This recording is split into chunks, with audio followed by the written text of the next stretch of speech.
वो कौन सी बताया गया ब्रह्म ज्ञान। पूछा कहाँ मिलेगा, कहा गया गुरु वशिष्ठ जी के पास जाना होगा। वशिष्ठ जी के पास जब गए, दरवाजा खटखटाया उनकी कुटिया का। पूछा कौन है।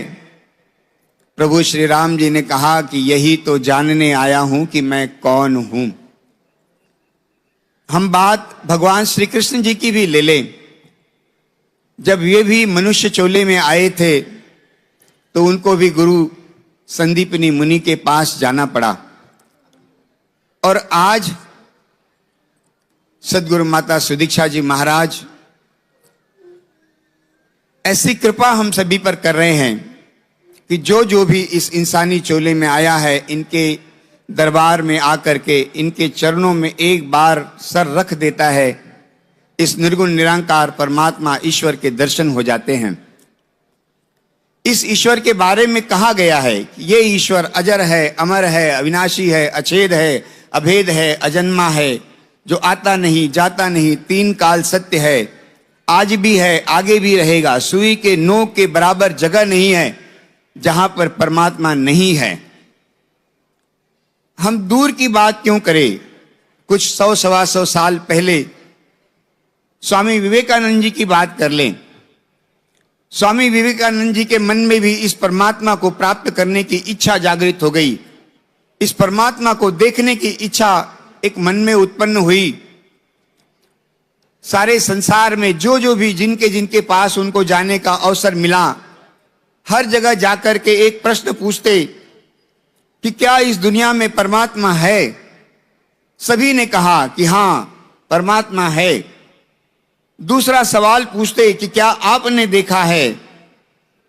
बहुत सारे लोगों ने कहा कि इसको देखना बड़ा मुश्किल है, ऐसे कैसे प्राप्त हो सकता है, इसके लिए तो तमाम सारे एक यत्न प्रयत्न करने पड़ते हैं। सत्संग जी अंत में जब वे स्वामी रामकृष्ण परमहंस जी के पास गए, उनको कहा गया कि ये समय के सद्गुरु हैं, और उन्होंने वहां जाकर के फिर यही 3 प्रश्न पूछे कि क्या इस दुनिया में परमात्मा है। स्वामी रामकृष्ण परमहंस जी ने कहा कि जी हां, इस दुनिया में परमात्मा है। स्वामी विवेकानंद जी ने दूसरा प्रश्न पूछा कि क्या आपने देखा है। स्वामी रामकृष्ण परमहंस जी ने कहा कि जैसे मैं आपको देख रहा हूं वैसे मैं परमात्मा को देख रहा हूं। और फिर स्वामी जी ने तीसरा प्रश्न किया कि मुझ पर भी कृपा कर दीजिए। और इतिहास गवाह है कि स्वामी रामकृष्ण परमहंस के द्वारा स्वामी विवेकानंद जी को इस परमात्मा की प्राप्ति हुई। आज सद्गुरु माता जी भी निरंकारी मिशन सारे संसार को संदेश दे रहा है कि इस योनि में इस परमात्मा की प्राप्ति हो सकती है। अगर इस बार चूक गए तो फिर 84 लाख योनियों में जाना पड़ेगा। सत्संगी दास को बाबा जी की वो बात याद आ रही है। संसार में कुछ लोग ये भी कहते नजर आते हैं कि ये सारा का सारा संसार अपने आप चल रहा है, कोई चलाने वाला नहीं है। मुझे 2011 बाबा हरदेव सिंह जी महाराज की बात याद आई।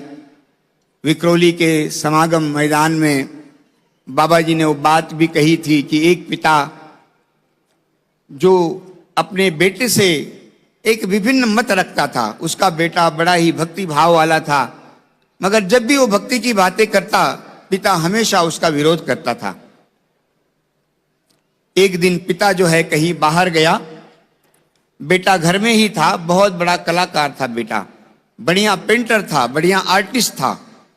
थोड़ी देर के बाद पिता लौट करके आया और देखा कि सामने की दीवार पर उसकी तस्वीर बनी हुई है, पिता की तस्वीर बनी हुई है।